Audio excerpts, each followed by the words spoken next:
Karena bandnya pun nggak. Oke, Badang masih Badang. Badang dan bahkan nabrak Badang juga bukan opsi bagus buat Baloyski. Iya. Ini benar-benar harus di gold dance 24 jam Om. Iya. Pokoknya yang paling dikit Savero harus kena combo. Iya. Wow. Tapi ini dia. One last game. Mampukah Onyx bangkit dengan teori klinik dari Omawa? Atau bahkan Geek Farm yang mematahkan keuntungan Omawa? So mari kita menuju ke arah lane up dan EPL Arena, mana tepuk tangannya? Let's go, tanpa berlama-lama Omawa. Oke. Game ketiga nih untuk Onyx yang butuh point match win dan juga dengan adanya debut dari Hellcat yang kembali dibawakan oleh Baloyski. Oke, aku penasaran. Oh, execute ya buat Baloyski. Execute, harus execute dia. Pakai execute, emblem assassin, rapture, master assassin. Wow. Ya. Oke. Pertanyaannya cuma satu nih. Oke. Masih sama nggak performanya kayak dulu? Ya itu dia, karena udah lama nggak Kelihatan. dipakai kan. Bener. Oke, mari kita menyaksikan di mana dari sosok Sans mampu nggak dia ngasih freeze lane terhadap seorang Aboy lagi. Beda hero juga sih sebenarnya sekarang. Harusnya tetap masih bisa farming, tapi pressure-nya tetap akan dipegang Susin di awal. Untuk angkat ya, Lantern Flare yang bisa dimainkan. Dan masih dengan Cak Dira juga untuk memenangkan itu diharapkan bisa ada di late game. Cuman ini dia, pressure yang berarti untuk Baloyski dengan hero assassin yang dipakai. Tipis itu sudah jelas, tapi punya damage yang cukup. Langsung purify di depan mata dan Megits menunjukkan keganasannya, tapi nampaknya ada seorang Kiboy yang standby on position. Berhasil didapatkan oleh sosok seorang Megits. Tanpa retribution mereka mencoba untuk masa team fight di depan sana. Badang mundur ke arah belakang dan bahkan retribution didapatkan sama Megits. Megits berada di level 4 dengan sangat sigap dan cepat. Dan ini menandakan sedikit pergerakan yang cukup agresif dari depan pasukan dari tim Geek Farm. Oke, itu dia emblem untuk Baloyski sendiri, emblem assassin, rapture, master assassin dan juga lethal ignition yang dipakai ya. Jadi full burst ditambah juga membawakan execute. Oke, tapi tampaknya di sana Sasa akan terkena first blood kah? Karena udah tidak ada lagi purify dan first blood from Baloyski. Oke, ini hati-hati dengan damage Baloy tapi Lutfi. Lutfi bakal coba ditangkap oleh para pasukan dari tim Geek Farm. Dengan adanya Revitalize berhasil menyelamatkan dirinya, tapi Aboy santai menghilangkan tempo ritme yang dimiliki dari seorang Kairi di depan sana. Kairi masih level 3 ini. Dia stuck level 3. Oke, dia stuck di level 3 agak cukup berbahaya. Tapi informasi yang bisa didapatkan adalah para pasukan dari tim Onyx mereka udah bisa ditutup jalan sama Baloyski. Setidaknya Baloyski kali ini bakal sedikit demi sedikit untuk mendapatkan 1 buah poin kill yang mahal. Dan ternyata one by situation di arah top lane berhasil dapatkan gold buff oleh sosok Savero.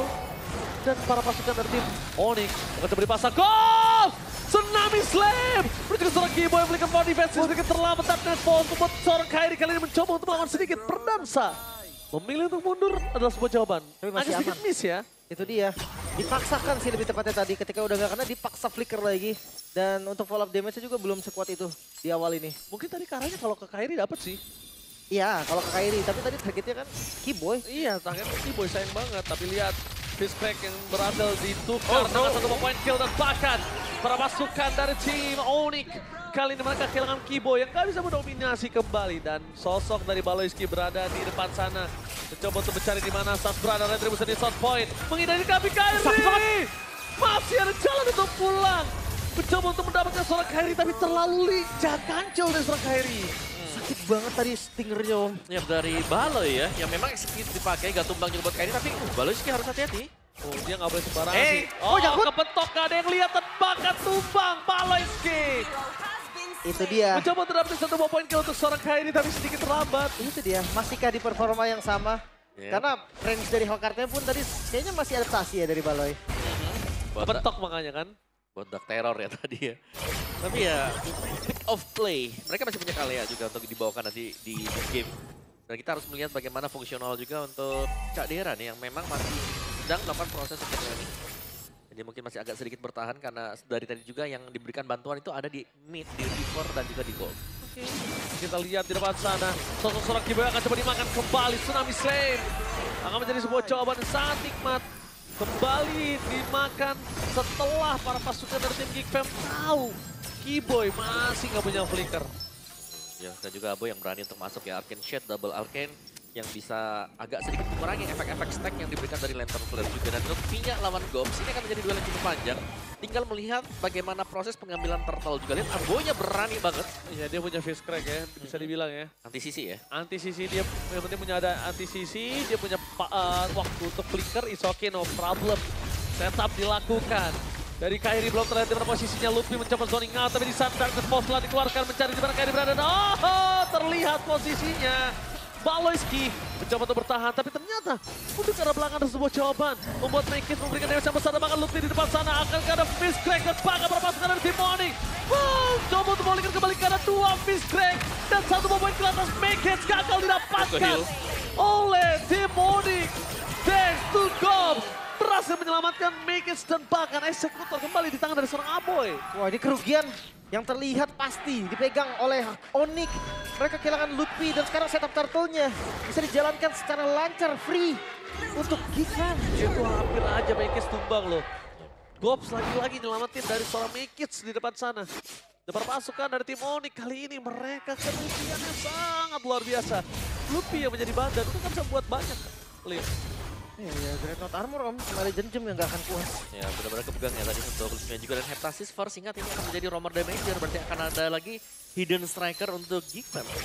Mereka akan bisa mengandalkan juga nanti ya untuk roamernya. Apalagi ini first item Heptas sudah cukup sebenarnya untuk Hellcat memberikan poking damage-nya dia. Ini encourage dia ya, bukan dare hit. Karena memang dare hit yang sekarang kayak buat burst damage kurang cocok loh. Kurang, beda ya. Itu lebih ke support sekarang buat air hit. Oke. Dan harus menjaga Savero nih. Karena meleng dikit Savero hilang sih jujur ya. Tapi untungnya belum sih. Belum Belum, memang. untung aja belum dari tadi Saveronya belum dimakan. Karena memang kalau ngomongin dari space-nya belum ada Baloyski punya chance untuk bisa dapetin situ. Posisi Darkness Pulse dikeluarkan. Coba untuk menakutkan sedikit gerakan-gerakan dari para pasukan dari tim Onyx. Lihat gelap, gak kedengeran apa-apa dan T-Boy di depan sana bakal coba mendapatkan seorang Baloyski tapi mundur ke arah belakang. Baloyski termakan dengan sangat instan. Memberikan pressure terhadap para pasukan dari tim Geekfam untuk mundur ke arah belakang karena tidak lagi bisa melindungi seorang Make It. Well, a boy. Apakah mereka memaksakan? Ini salah satu disiplin yang harus didapatkan oleh para pasukan dari tim Onyx. Tapi lihat, Konami Slap pada following up damage. Tampaknya masih kurang cukup, tapi T-Boy menutup jalan pulang sendiri. Dan dikejar begitu saja oleh seorang Make It. Mundur ke arah belakang sebuah jawaban, tapi Gobs kayaknya dia gak akan melepasin seorang Make It sendirian nge-dive in seperti itu. Oke, tapi kelihatan sekarang sama Savero. Savero bakal coba untuk dihindari damage yang konstan telah dikeluarkan. Gobs mencoba untuk melakukan body block. Dan The Boy balik lagi. Harus balik lagi, reset lagi. Mereka harus fokus defense di area mid-nya. Dan sekarang kondisi Geekfam yang unggul om. Ya bukan hanya unggul ya, yang dorong lane jauh ini Baloyski. Enak, ya jadi mereka bisa fokus karena Cedera itu bisa ikut teamfight. Damage dari seorang Aboy masih terlalu sakit. Tapi mereka nampaknya akan coba teamfight dengan full team melakukan takeover terhadap Turtle. Tapi Darkness Pulse dengan informasi dan Tsunami Slam. Tidak ada yang melakukan following up terhadap seorang Keyboy. Tidak ada yang melakukan cover, tapi itu dia damage dari Deadly Poison. Dibalikin! Baloyski dan dibalikan oleh sosok Caldera. Baloyski tertekan, Make It versus everybody. Dan Make It terkena triple kill. 3 point from Kairi. Dan shutdown yang sangat mahal membuat para pasukan dari tim Onyx berhasil mendominasi.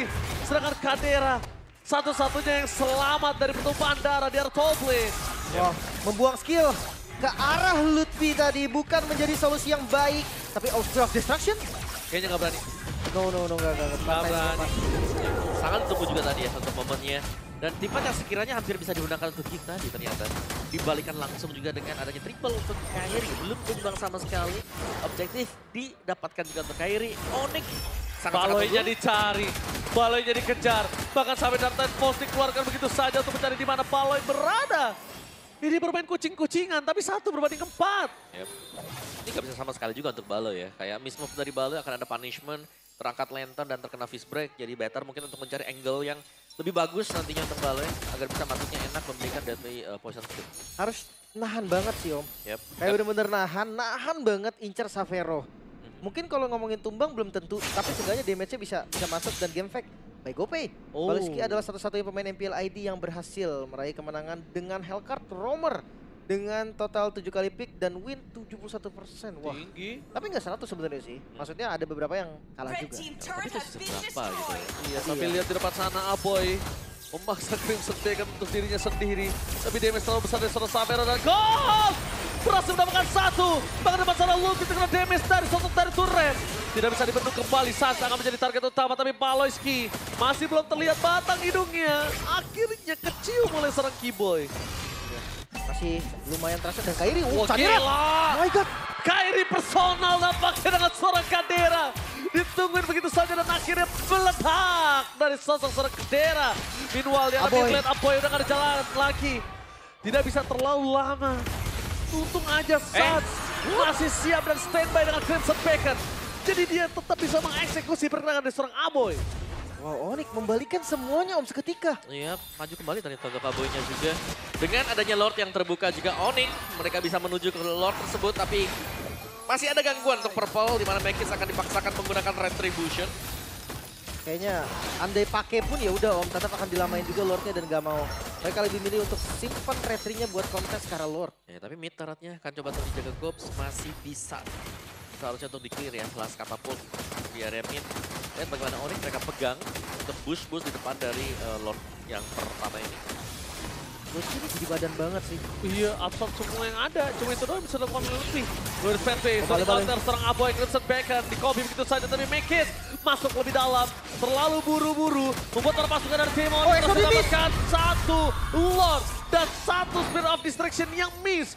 Berhasil dihindari oleh tim Onyx itu. Kalau nyangkut mungkin ada tim fight tambahan. Ya, tapi ya kalau nggak nyangkut pun di atas ini bakal selalu didorong ya. Cadera bakal ada di sana untuk bisa memperpanjang lane jauh milik dari kita. Oke, ini dia Holy Trinity dari Attack Speed dan memiliki Destor Kadera. Dan nampaknya kalau para pasukan dari tim Geek Farm beda sama di game yang kedua, kali ini akan lebih kuat harusnya. Karena nggak ada yang splash ke arah belakang, Om. Nggak ada splash ke arah belakang. Ya, ini harus defense juga dari Geek-nya. Mungkin mengandalkan ya dari Tsunami Slam juga milik Gob sendiri. Sedangkan untuk Onyx-nya, kita melihat bagaimana 3 lane push sedang diupayakan oleh mereka dan damage dari Kairi ini. Timing dia masuknya selalu tepat juga. Oh, Baloy kelihatan. Oke, tapi Baloy meledak begitu saja kesetrum di tengah jalan membuat perpasukan dari tim Onyx. Mereka bisa dengan sangat sigap melakukan counter di arah mid lane. Karena mereka sadar 5/4 adalah angka yang sangat baik untuk diri mereka. Meanwhile di arah bottom lane, para pasukan dari tim Onyx masih menunggu Bapak Lord yang terhormat untuk menuju ke arah base turret. Oke, perlahan tapi pasti ya, karena slow push juga yang dilakukan di bagian bottom lane. Mereka trigger dulu pasif dari segala lini. Tapi untuk defense ini berbeda loh. Di game sebelumnya ada defensif, sekarang enggak dari Geek Fam. Hanya di Moskov. Dan ini bakal tabrak lagi. Lagi-lagi ada Glorious Pathway yang dibuka. Untuk sedikit mengacaukan ya, Irama melakukan defense terhadap Lord ini. Memang bisa dibersihkan. Tapi pelan dan pasti nih, pressure-nya dari Onyx tidak berhenti sampai di sana. Wah, dan kalau misalnya dari Gobs dapetin Luffy lagi bahaya banget sih. Ini bilang kalau bisa dia hajar balik sama Onyx, bisa diselesain gamenya. Iya. Dan tetap ya jangan lupa nih, perbedaan goldnya nggak se-ekstrim sebelumnya. Jadi siapapun yang nabrak atau siapapun yang defense, mereka punya chance yang lumayan tinggi sebetulnya. Ya, apalagi kalau sampai terlalu nabrak ke dalam ya. Misalnya ke Onyx juga, tapi point kill tidak jauh berbeda. Dengan bisa dikejar untuk team fight demi team fight-nya. Dari goalnya sebenarnya sudah eksplosif ya untuk Kairi. Banget. Bloodwings juga udah jadi kan. Bloodwing selesai. Sun Skypiercer loh. Holy Crystal, ya. Sunscape biasa. Bloodwing juga ada. Tanpa glowing kembali ya. Ya, ini agak beda karena memang dua match-nya bukan tipikal yang bisa langsung nge-burst dari belakang ya. Dengan penggunaan dari Lightning Truncheon juga. Oke. Mereka percaya banget ya, bisa nge-burst ya. Kalau kita lihat ya Lim ya. Mereka nggak percaya mau banget sih. bisa nge-burst. Kali ini dan para pasukan dari tim Onyx, mereka tidak akan melepaskan sedikit pun purple untuk para pasukan dari tim Geek Farm.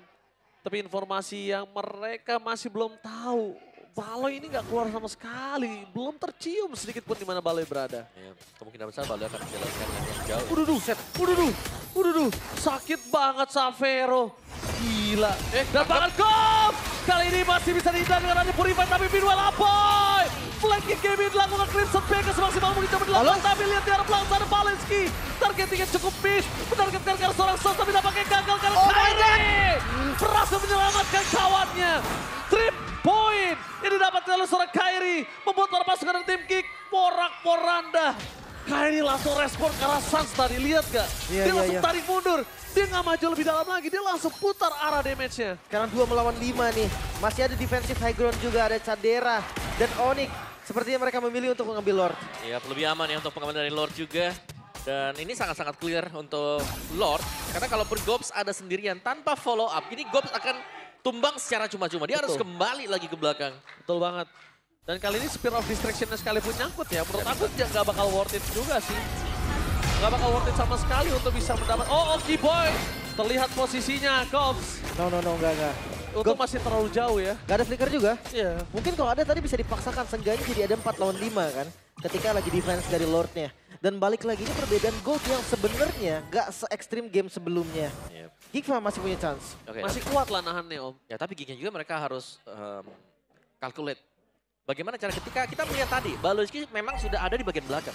Dia sudah masuk, tapi ternyata pengawasan dari Onyx adalah tidak melepaskan pandangan dari Sans. Iya lo gila. Kairi udah maju ke depan, mundur lagi, Om. Dijaga Sans ya. Dijaga. Crimson bener-bener Beacon juga masih dikejar aktif langsung. masalahnya. Ya, tapi gue penasaran sih ini dengan Hellcard di kondisi under ya. Apa yang mau dilakukan nih? Ya, apa yang mau dilakukan? Split paling. Split agak cukup sulit sih, nggak mungkin cukup damage. Tapi lihat Guards Pathway di arah top lane membuat perpasukan dari tim Onyx. Mereka terkena Spacing Strike. Tapi dengan adanya Sosen dan seorang Kiba yang tidak terlihat membuat perpasukan dari tim Gigfa. Mereka harus menuju belakang. Melepaskan 2 base turret adalah sebuah jawaban yang bisa mereka manfaatkan kali ini. Karena nggak ada lagi lini yang bisa mereka lakukan. Ya. Fokus ke arah bottom lane sekarang. Iya. Fokus ke arah bottom lane, lihat damage-nya. Udah lumayan sakit. Jangan hiraukan damage yang diberikan oleh seorang Kadera. Itu memang kecil-kecil lama-lama jadi bukit itu damage-nya. Masih ada next wave juga nih, bakal dilanjut sepertinya sama Onyx. Oh, Lutfi. Terlalu sakit dan bisa dibendung, tapi yang dipastikan adalah 1 turret yang didapatkan oleh para pasukan dari tim Onyx. Oke, objektif berarti Om. Dan 3 base start ternyata. Ya, sudah dihabiskan oleh Onyx juga dan mereka mundur kembali. Berarti untuk next-nya ya akan ditabrak pastinya ya dengan pengambilan dari Lord juga. Tapi setup untuk Gig main pick off ini mereka harus dapetin karena secara draft mereka juga mereka kan ngajak buat main pick off. Oke. Mungkin karena pick off, tapi lihat bentengnya terlalu tebal bro. Ini benteng terlalu tinggi, sulit untuk ditembus ini. Cadera juga sudah diberikan orange buff. Ya cukup oke lah untuk caderanya. Tapi positioning dari Baloyski, dia sendirian di sana. Tidak akan ada follow up juga. Ingat ya, ini butuh banget antara Hellcard yang melompat dengan follow up atau dengan kalian dengan Tsunami Slam-nya juga. Oke, tergantung ya. Ngeliat dari semakin jauh gold yang dipegang sama Onyx. Dan gue semakin melihat Baloyski yang mau nggak mau dia harus kontrol kan. Kontrol dari mapnya. Cuma bedanya, ya ketika ketemu orang sekarang dia nggak bisa nge-punish. Iya, dia mundur. Damage-nya kurang. Mending kabur. Ya kayaknya siapapun yang ketemu dengan Balo ya bisa dapetin point kill gitu Karena loh. masih jauh Om. Dengan damage yang diberikan Baloy sampai saat ini ketika lawan yang goldnya udah jauh banget. Dia nggak punya apa-apa. Mungkin kayak Savero ataupun Kairi kalau kena ya presisi di tengah pas. Setengah mah hilang. Tapi ya udah gitu loh. Yang ya udahlah. Masih perlu follow up damage lagi untuk nyelesain itu. Ya, mungkin 1 item damage lagi ya untuk Balo. Bisa. Victor punya, DHS punya. Penetration ya berarti yang dikejar untuk Baloyski. Nah 2 wave bagian top Gig harus clear. Wave tersebut juga 8 second untuk next Lord. Kontes Langsung nggak? disambut. Kalau menurut kalian kontes apa enggak? Menurut gue kontes. Wajib sih kontes. Ini ada make it juga kan yang retribution-nya lebih enak. Lebih power. Yap, untuk landing jauh. Oh ternyata Baloy bukan Cadera. Oke, tapi lihat perpasukan dari tim Onyx. Mereka mencoba untuk menutup jalan para pasukan dari tim Gigfa untuk bisa maju ke dalam Lord Pit. Tapi langsung ada Council Game dari Soki Boy. Tercancel begitu saja. Free dari seorang Kadera ke arah belakang. Make it dari pilihan utama. Damage yang nggak bisa dibendung, tapi Luffy lihat. Satu-satunya bisa diberikan Baloy, damage dan bahkan Kairi. 3 poin untuk kesekian kalinya. 3 poin kill hilang. Di depan mata, hanya the best turret, ini bencana. Menyisakan 2 member kali ini Aboy dan Cadera untuk defense. Oke, tapi lihat Sans.